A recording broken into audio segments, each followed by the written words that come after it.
하나님 아버지와 우리 주 예수 그리스도로부터 오는 은혜와 평강이 이 자리에 계신 여러분과 함께 하시길 주님의 이름으로 축원합니다. 교회력으로 오늘은 한 해의 시작인 대림절입니다. 오심을 기다린다 라고 하는 뜻의 이 대림은 원래 라틴어 아드벤투스라고 하는 말에서 유래를 했습니다.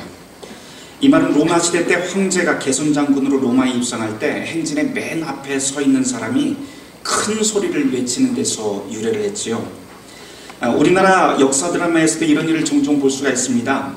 고려나 조선시대 그 왕이나 양반이 행차할 때 보면은 시종이 맨 앞에 서서 뭐라고 소리를 지르냐면은 개석거라 누구누구 오신다 라고 소리를 지르면 그런 소리를 듣고 사람들은 길가에서 양쪽으로 다 선 다음에 무릎을 꿇고 조아린 다음에 지체 높으신 그 양반을 기다리고 아련하게 됩니다. 대림절의 의미도 이와 맞닿아 있습니다. 왕이신 그리스도가 우리에게 오신다 라고 하는 소식을 듣고 우리가 절제와 금요 가운데서 소망 가운데서 기다리는 시기가 바로 대림절입니다.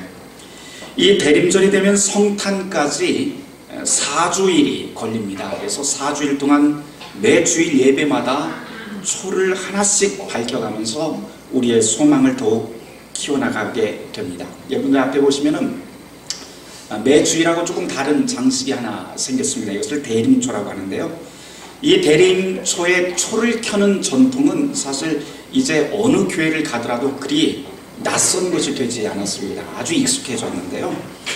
사실 그 기원이라고 하는 것은 19세기 초반에 독일 루터 교회 목사님이었던 요한 힌히 비에른 목사님에게까지 거슬러 올라갑니다. 당시에 독일 함부르크에서 목회를 하고 있던 이 비에른 목사님이 고아들과 같이 살았었는데요. 이 고아들과 같이 살다가 아이들한테 이 연말에 아이들한테 어떻게 하면 소망을 줄 수 있을까라고 고민을 하다가 11월 말부터 시작을 해서 매일 저녁 성탄 전야까지 초를 하나씩 켜나가면서 성경 이야기를 들려줬던 것으로 바로 이 대림초가 그 유래가 되었다고 합니다. 우리도 역시 이제 총 5개의 초를 매주일 하나씩 켜나가다가 성탄 전야가 되면 5개가 다 켜지게 될 겁니다. 마지막 5개 초는 성탄의 기쁨을 모아서 우리가 성탄 예배 때 함께 켜게 될 겁니다. 그때야 비로소 완전한 성탄의 기쁨, 그 소망이 베들레헴 마구간이 아니라 바로 이 자리에서 우리를 향해 밝히게 될 겁니다. 매주일 켜는 초, 그리고 매주일 교회력 본문이 이제 조금씩 다른 의미, 그리고 다른 중심 주제를 갖게 됩니다.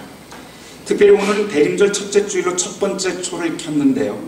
이 첫 번째 초는 종말과 심판이라고 하는 다소 어두운 주제를 담고 있습니다.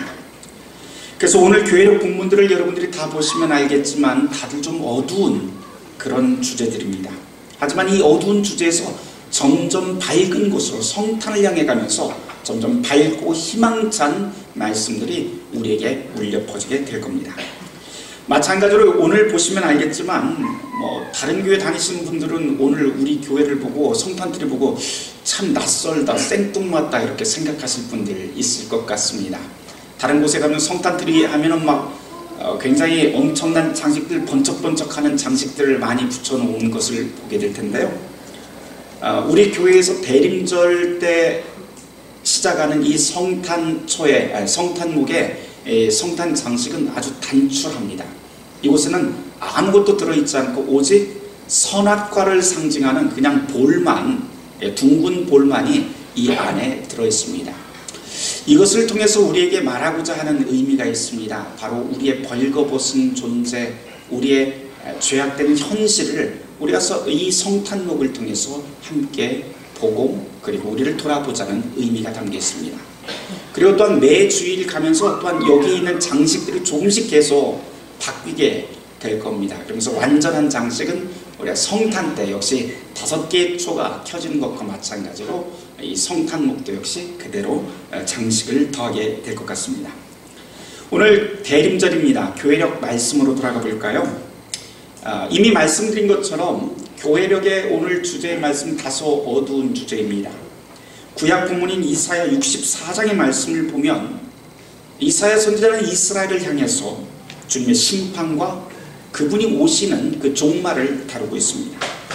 그런데 이 종말의 심판이 이스라엘 한가운데 일어날 수밖에 없는 이유를 이사야 선지자는 1장에서부터 시작을 합니다.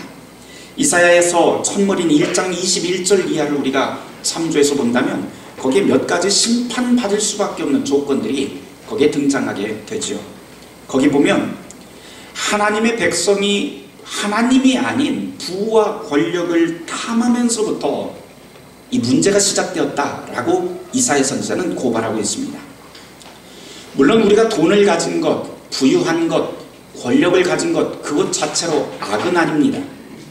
하나님께서도 성경에 보면 가나안 땅에서 누릴 풍요를 이스라엘 백성들에게 약속을 하셨고 또 주변 민족들에게 굴욕당하지 않도록 힘도 약속하신 것 우리 잘 알고 있습니다. 그런데 문제는 이 부와 권력을 그 순서를 바꾸어서 하나님보다 높은 자리에 올려놓는 것, 그것이 바로 이 심판의 주제가 된다라고 하는 것을 이사야 선지자는 가르칩니다. 이웃사랑과 하나님의 공의를 우리가 가르침을 받았고 하나님의 말씀 가운데서 명령을 받았는데 이런 하나님의 공의, 이웃에 대한 사랑이 없어지고 자기 경제적 이익을 위해서 재판을 불이하게 하고 약한 사람들의 재산을 갈취합니다. 두 가지 저울추를 한 주머니에 넣고 다녔고 힘 있는 사람을 위해서 재판을 불이하게 하고 불이한 법을 만들어서 합법이라고 하는 명목 아래 가난하고 약한 사람들을 수탈하고 그리고 저항하는 사람들에게는 또한 불법이라고 하는 이름으로 주홍글씨를 새긴 것이 이스라엘의 역사입니다. 백성들도 풍요와 다산, 즉 돈과 권력을 약속하는 바알신에게 재빨리 달려갔죠. 돈만 벌 수 있다면, 부자만 될 수 있다면 고통당하는 우리의 이웃 따위는 전혀 우리 눈에 들어오지 않고 그 외침소리는 귀에 들어오지 않았던 것이죠. 심판 경고를 받은 이스라엘 백성들은 부와 권력을 너무 소중히 여긴 나머지 하나님이 이 세상의 기초로 삼으신 정의와 공평 같은 그런 가치 기준은 뒷골목에 던져버립니다. 그 결과가 어땠습니까? 바로 예언자들이 나타나서 심판을 경고했고 종말을 선언하게 됩니다. 결국 구약에서는 예루살렘이 아수르와 바벨론이라고 하는 이방 민족에 의해서 침략을 당하고 초토화가 되지요. 그리고 이스라엘 성전 안에 우상을 세우는 그런 굴욕적인 상황을 맛보게 됩니다. 그런데 그것으로 끝나지 않고 서기 70년으로 와서 신약시대에 와서는 아예 로마 제국에 의해서 예수님의 경고하신 그대로 돌 하나 남기지 않고 예루살렘 성전이 무너지는 처참한 상황을 눈으로 만나게 됩니다. 성전이 무너진다라고 하는 것은 단순히 건물이 무너진 것을 뜻하지 않습니다. 이스라엘 사람들에게는 자기들의 삶의 주춧돌 자체가 무너졌다는 뜻입니다. 기댈 곳 없는 사람들의, 기댈 곳 없는 민족의 절망적인 상황이 바로 성전이 무너졌다라고 하는 표현입니다. 이 성전이 무너진다고 하는 이 사건은 이스라엘 사람들에게는 심판이고 종말입니다. 성경에 나오는 심판 기사들을 잘 보면 한 가지 중요한 사실을 깨닫게 됩니다. 돈, 권력, 그리고 성전 건물, 이 모든 것들은 사람들 눈에 잘 보이는 것이고 그 효과는 아주 즉각적이라고 하는 겁니다. 돈과 권력이 있으면 삶이 즉각적으로 윤택해집니다. 그러나 눈에 보이지 않는 하나님을 붙잡는 것, 그것보다 즉각적이니 사람들에겐 큰 유혹이 되는 것이지요. 성전도 그렇지요. 거대하고 웅장한 예루살렘 성전은 사람들에게 야, 하나님이 저렇게 거대하고 웅장하신 분이구나 라고 하는 착각을 갖게 합니다. 하지만 그렇게 눈에 보이는 성전의 주인인 하나님은 이스라엘 사람들에게 마음속에 들어오질 않습니다. 그러니 성전 건물이 그들에게는 하나님이 되어버렸고 결국 성전 건물이 로마 군대에게 무너지자 하나님이 이스라엘 백성들에게서 떠난 것처럼 그 사람들은 생각하게 됩니다. 오늘 마가복음 13장 복음서 말씀을 읽었는데 이 13장의 말씀이 바로 그런 배경 아래에서 쓰여졌습니다. 주님은 우리에게 깨어있으라, 주의하라, 깨어있으라, 자꾸만 그렇게 반복해서 가르치시죠. 그런데 이 마가복음이라고 하는 것이 쓰여지고 읽혀지던 시대가 바로 예루살렘 성전이 무너지고 교회 공동체가 절망으로 치닫던 서기 70년의 상황입니다. 그러니 예수를 믿는 사람들뿐만 아니라 성전을 향해서 신앙을 가지고 있었던 유대인들마저도 그 무너진 성전을 보고 하나님이 우리를 떠났구나, 이제는 우리가 기댈 곳이 없구나 하면서 절망의 나락으로 빠져들게 됩니다. 그들 생각에 이런 상황이야말로 진짜 종말이었던 것이죠. 눈에 보이고 몸으로 느끼는 모든 상황들이 걷잡을 수 없는 나락으로 빠져들고 맙니다. 그런데 여러분, 이런 종말의 상황, 종말의 체험이 과연 2000년 전 저 중동 한가운데 있는 팔레스타인 지방의 이야기일까요? 지금 우리 사회와 교회가 직면한 상황들을 돌아보면 예루살렘이 무너진 것 같은 그런 심판과 종말의 징조들을 보게 됩니다. 부와 권력이라고 하는 만몬을 가장 우선 가치로 삼고 있는 이 시대를 우리는 살아가고 있습니다. 그곳에서 하나님은 보이지 않습니다. 보이지 않는 하나님을 신뢰하느니 차라리 돈과 권력을 따라서 줄을 서는 편이 더 나아 보이기도 합니다. 실제로 우리가 살아가고 있는 이 세대는 하나님이 그토록 명령하고 가르치셨던 정의와 공의, 이웃의 아픔을 공감하고 나누는 삶이라고 하는 것이 어쩌면 무의미한 시대를 살고 있는 것 같기도 합니다. 한 예를 들어볼까요? 우리가 다 아는 사건이죠. 포항에 지진이 났습니다. 그 지진 때문에 많은 이재민들이 생긴 것 다 알고 있습니다. 건물이 무너지고 아파트가 금이 가서 주민들이 날벼락을 맞았습니다. 누구나 다 가슴 아파할 만한 상황입니다. 그런데 이런 상황에 제가 신문기사 하나를 읽고 제가 잘못 읽었나 하면서 눈을 의심했습니다. 포항의 한 아파트에 투기꾼들이 모여서요, 대피소에 있는 사람들에게 아파트를 매입하고 있다는 소식이었습니다. 이유는 투기꾼들 입장에서는 이 기회에 아파트를 매입해서 재개발 특수를 노리겠다고 하는, 그리고 한몫을 챙기겠다고 하는 그런 심산입니다. 이 사람들에게 정의나 이웃사랑, 그런 것들이 보입니까? 그런 것들은 눈에 보이지도 않고요, 그런 것은 도움이 되는 것 같지도 않습니다. 사람이 이렇게 영악합니다. 세상의 이치로 보자면 이웃의 아픔을 돈 벌 호재로 생각하는 것이 오히려 영리하다, 참 잘했다 칭찬받는 시대를 우리는 지금 살아가고 있습니다. 하지만 여러분, 하나님 나라의 이치로 우리가 살아가고 있는 세상을 돌아봐야 됩니다. 무언가 잘못되어 있죠. 이웃의 아픔을 돈벌이 수단으로 만드는 세대, 이것은 하나님의 뜻과는 전혀 상관없는 세대라고 하는 것을 우리는 알게 됩니다. 이런 세상 속에서 신앙의 양심을 가지고 사는 게 어쩌면 세상 사람들 보기에는 바보짓처럼 보이기 일쑤입니다. 그런데 이 세상은 그런 일로 가득합니다. 정의롭고 공정해야 될 국가기관과 양심에 충실해야 될 종교 역시 권력과 돈 앞에 공정성, 공의, 최소한의 양심이 어디에 있는지 의심스러운 곳이 한 곳이 아닙니다. 양심이 무뎌진 사람들에게 정의라고 하는 것은 단순히 립서비스에 지나지 않습니다. 내 주머니에 돈을 채우고 내 자리를 보존해 줄 수만 있다면 횡령 혐의자건 성추행자건 사기꾼이건 상관없다는 시기의 논리가 우리 주변에 횡행합니다. 세상법에는 정의와 공의, 평등에 입각한 법이라고 하는 것이 존재합니다. 그런데 성경의 말로 바꾸어 말하면 한 주머니에 두 저울을 들고 다니는 자들이 태반입니다. 그러니 어디를 신뢰하면서 살아가야 될지, 우리가 어디를 기대고 살아가야 될지 막막하기만 합니다. 이렇게 삶이 막막할 때 사람들은 본성적으로 종교를 찾게 되어 있습니다. 최소한 종교만큼은 세상과 다르지 않을까, 그곳에 가면 위로를 받을 수 있지 않을까라고 믿기 때문입니다. 하지만 그렇게 찾아간 교회, 성당, 절, 거기서도 실망하기는 마찬가지가 마찬가지일 때가 다반사입니다.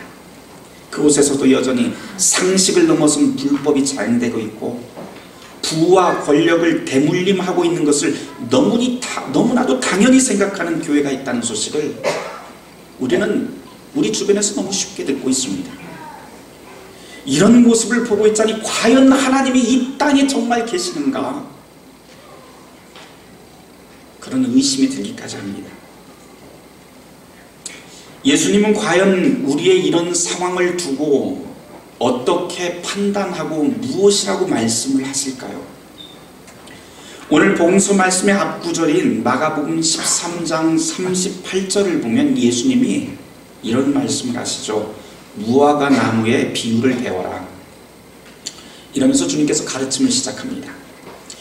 예수님이 지칭하고 계시는 이 무화과 나무라고 하는 것은요, 예수님이 예루살렘을 입성을 해서 성전 앞에 있던 그 나무를 뜻합니다. 그런데 예수님께서 그 나무를 저주하시죠. 이 이야기가 마가복음 11장에서부터 시작을 합니다. 그런데 이 13장에 한 번 더 등장한 게 오늘 이야기의 배경이 됩니다. 예루살렘에 입성하신 예수님이 곧장 성전으로 들어가신 다음에 그 다음날 이튿날에 아침에 성 안으로 들어가시는 예수님이 길가에서 잎이 무성한 무화과를 보게 됩니다. 그리고 뭐라고 말씀하시면 나무를 향해서 너 영원히 열매를 맺지 못할 거라고 그렇게 저주를 퍼붓습니다. 좀 생뚱맞지요. 왜 하필 예수님이 무화과 나무를 두고 그렇게 저주를 하셨을까? 원래 무화과 나무라고 하는 것은 여름에 열매를 맺는 나무이죠. 그런데 예수님이 이 나무를 보신 때가 아마 3월이나 4월 정도 되는 것 같습니다. 그런데 아직 열매 맺을 시기도 아닙니다. 당연히 그러니 열매가 없다고 해서 저주할 게 아닌데도 불구하고 예수님이 저주하시는 이유는 단 하나, 잎이 무성했다고 하는 겁니다. 다시 말해서 잎이 무성하기 때문에 그 잎의 기준으로 따진다면 열매가 있어야 되는데 열매가 없다는 것이죠. 시기도 맞지 않다는 것이죠. 겉보기에는 열매를 맺고도 남을 만큼 그럴싸한데 아무것도 없다는 겁니다. 그래서 예수님이 저주하십니다. 그런데 이 예수님의 무화과 저주의 사건은 사실 무화과 나무를 저주한 게 아니라고 하는 게 우리에게 던져지는 메시지입니다. 이 무화과 저주를 통해서 예수님이 진짜 하고 싶었던 말씀은 당시 종교인들을 향한 말씀입니다. 겉은 화려하지만 껍데기만 남은 사람들, 그 종교인들을 향한 저주였습니다. 인간은 하나님의 형상으로 만들어졌죠. 그런데 우리가 사는 세상은 인간이 인간 자신의 형상으로 만든 하나님을 세워놓고 저것이 진짜 하나님이라고 진실을 호도하는 시대를 살고 있습니다. 본질로 돌아가야 됩니다. 오늘 대림절 복음서 본문인 마가복음 13장에서 가르치는 무화과 나무 비유가 이겁니다. 겉만 화려한 것을 내쫓는 종교인, 돈과 권력을 뒤따라 다니는 사람이 되지 말고 정신 차리고 깨어 있으라는 것이죠. 설교 시간에 졸지 말고 깨어 있으라고 하는 그런 말 아닙니다. 어지러운 세상, 성전이 무너지고 하나님이 떠나는 것 같은 그런 막막한 상황 가운데 정신 차리고 깨어 있으라고 하는 말씀입니다. 욕망의 노예, 돈과 권력이라고 하는 눈에 보이는 것들에 우리의 몸과 마음을 뺏기는 순간 삶의 진짜 가치는 뒤죽박죽이 되어버립니다. 이것이 바로 종말의 징조이고 멸망의 전주곡입니다. 죄의 본질이라고 하는 것은 본디 하나님의 자리와 사람의 자리가 뒤바뀌어지는 것으로부터 시작합니다. 마귀는요, 눈에 보이는 임시적인 것들을 우리에게 주어주면서 눈에 보이지 않는 영원한 하나님의 생명과 믿음을 삼키려고 우리를 계속 노립니다. 그렇기 때문에 깨어 있어야 됩니다. 돈도 좋고요, 잘 사는 것도 좋고 능력 있는 것도 좋습니다. 그것이 행복의 지름길이라고 세상 모두가 말하기 때문에 그저 고개 끄덕이며 너나 할 것 없이 다 따라갑니다. 그런데 문제는 우리가 모두 다 돈 버는데 바빠서 정작 심판의 늪으로 빠지고 있다는 것을 깨닫지 못하는 점입니다. 돈과 권력이 만몬이라고 하는 것이 삶의 제2선 가치가 제1 가치가 되다 보니 우리가 살아가고 있는 사회가 불안정해집니다. 신뢰가 상실됩니다. 우리 이웃과 타인과 협력이 아닌 협력으로 살아야 되는데 경쟁 대상으로 인식하고 살아갑니다. 서로 이해하고 끌어안으려고 하기보다는 구분하고 가르고 소외시켜서 밟고 올라가야 될 대상으로 내 옆에 있는 사람을 그렇게 생각합니다. 그렇게 우리는 한국 교회가 그리고 한국 사회가 성장해 왔지요. 경제 성장이라고 하는 우선 가치 아래 앞만 보고 내달렸습니다. 그런데 어떻습니까? 가만 잘 살펴보면 우리나라의 자살률, 청소년 정신질병 보유율을 보면 세계 최고입니다. 세계 최고를 향해서 달렸는데 정작 행복지수는 세계 최저가 되어버렸습니다. 매해 청소년 중에 최소 15만 명이 가정에서 가출을 합니다. 그리고 가출해서 어떻게 될까요? 안전 사각지대로 노출되고요. 성매매에 노출되고 있는 것이 우리 아이들의 현실입니다. 돈 버는 것에 온 인생을 다 바친 부모들의 땀과 눈물 존경받아 마땅합니다. 그러나 돈 때문에 우리의 아이가, 내 아이가 대화해야 될 곳을 찾지 못하고 거리로 내몰려서 육체와 영혼이 망가지고 있는 이 현실은 어떻게 해야 될까요? 분명한 것은 아이들의 탓으로만 돌릴 수 없다는 겁니다. 내 아이의 성적은 기가 막히게 잘 알고 있는데 내 아이의 친구 이름, 내 아이의 반, 번호, 그것을 모르고 있는 부모들은 어떻게 생각해야 될까요? 여러분, 이 세대를 본받지 말고 깨어 있어야 됩니다. 오늘은 대림절인데요. 이미 말씀드린 것처럼 대림절은 라틴어로 아드벤투스라고 하는 단어를 씁니다. 오심이라고 하는 뜻이죠. 그런데 이 아드벤투스와 어원이 동일한 말이 하나가 더 있습니다. 어드벤처라고 하는 말 아시죠? 모험 또는 탐험이라고 하는 뜻인데 이 단어가 오늘 우리에게 아주 좋은 깨달음을 줄 수 있을 것 같습니다. 우리는 대림절에 주님 오심을 기다립니다. 그런데 그 기다린다고 하는 것이 가만히 기다리는 것이 아닙니다. 세상의 사랑과 공의, 평화를 가져오실 그리스도를 기다린다고 하는 것은 우리를 믿음의 모험으로 우리를 초대하고 그 안으로 들어가게 하는 것과 같습니다. 모험을 떠나는 탐험가의 하루하루는 사실 예측할 수 없는 위험이 도사리고 있습니다. 그러나 탐험가는요, 위대한 발견을 할 수 있다고 하는 그 소망에 사로잡혀서 살아갑니다. 그리고 매 순간을 온 신경을 곤두세우고 미지의 땅을 향해서 한 발 한 발 옮겨나갑니다. 많은 사람들이 보기에 탐험가의 길은, 탐험가로 살아가는 것은 우매한 짓이라고 손가락질합니다. 그러나 탐험가는 익숙하고 편안한 삶을 뒤로하고 그렇게 정글 속으로, 사막 안으로, 그 한가운데로 들어갑니다. 모험가는 자신의 여정 가운데 일어나는 모든 일을 허투루 보내는 일이 없습니다. 숲에서 들리는 작은 소리, 작은 잎새의 떨림에도 긴장하고 내 코끝을 지나가는 바람의 냄새에도 민감하게 반응합니다. 그러면서 그 너머에 무슨 일이 생길는지 온통 신경을 씁니다. 그렇게 하루를 걸어간 후에 칠흑 같은 어둠이 찾아오면 이 모험가는 안전한 자리를 찾아서 동이 트기를 기다립니다. 마치 파수꾼처럼 말입니다.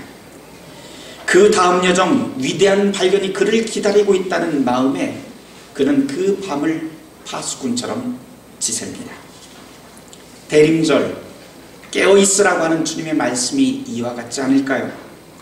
밀림 속을 그리고 사막을 탐험하는 이 모험가는 즉각적으로 눈에 보이는 것, 큰 소리에 현혹되지 않습니다. 많은 대중의 소리에 흔들리지 않습니다. 오히려 눈에 보이는 것 그 너머에 무엇이 있는지, 어떤 일이 일어날지 그것에 관심을 갖고 집중합니다. 모험가는 자기가 보고 있는 것이 때로는 확실한 것이 아닐 수도 있고 때로는 내가 판단하는 것이 틀릴 수도 있다는 것을 알고 있습니다. 하지만 모험을 떠나는 사람은 자기의 여행이 그 종착지에서 어마어마한 발견과 어마어마한 만남이 기다리고 있다고 하는 그 확신과 소망 가운데 길을 떠납니다. 예수를 믿었던 우리의 신앙의 선배들이 바로 이런 모험을 떠났던 사람들입니다. 예수가 오심을 가만히 앉아서 기다린 것이 아닙니다. 세상 흘러가는 대로 눈에 보이는 임시적인 세계가 아니라 영원한 하나님의 나라를 찾아서 길을 떠났다는 것이 바로 성경과 교회의 역사가 우리에게 가르치고 있는 신앙의 선조들의 삶입니다. 우리가 살다 보면 때로는 성전이 무너지는 것처럼, 하나님이 우리를 떠난 것처럼 막막한 절망이 우리를 사로잡을 때가 있지요. 빛이라고는 하나도 보이지 않는 인생의 어둠이 우리의 영혼을 사로잡을 때가 있습니다. 그러나 여러분, 골고다 십자가 언덕과 그 부활의 사건을 기억하시길 바랍니다. 하나님이 떠난 것처럼 절망스럽고 의심이 가득했던 그 골고다 언덕 한가운데서 하나님은 여전히 일을 하고 계셨고, 그리고 3일 후 죽음 가운데서, 어둠 가운데서 당신의 아들을 일으켜 세워주셨습니다. 이것이 바로 신앙의 모험을 떠나는 저와 여러분 모두에게 희망의 사건이 됩니다. 사랑하는 성도 여러분, 오늘 이 대림절에 울려 퍼지는 주님의 말씀을 들어보십시오. 깨어있으라, 이렇게 말씀하시는 주님의 이 세미한 음성이 저와 여러분을 일으켜 세우고 빛으로 인도하실 것입니다. 모든 지각에 뛰어난 하나님의 평강이 그리스도 예수 안에서 너의 마음과 생각을 지키시리라. 아멘.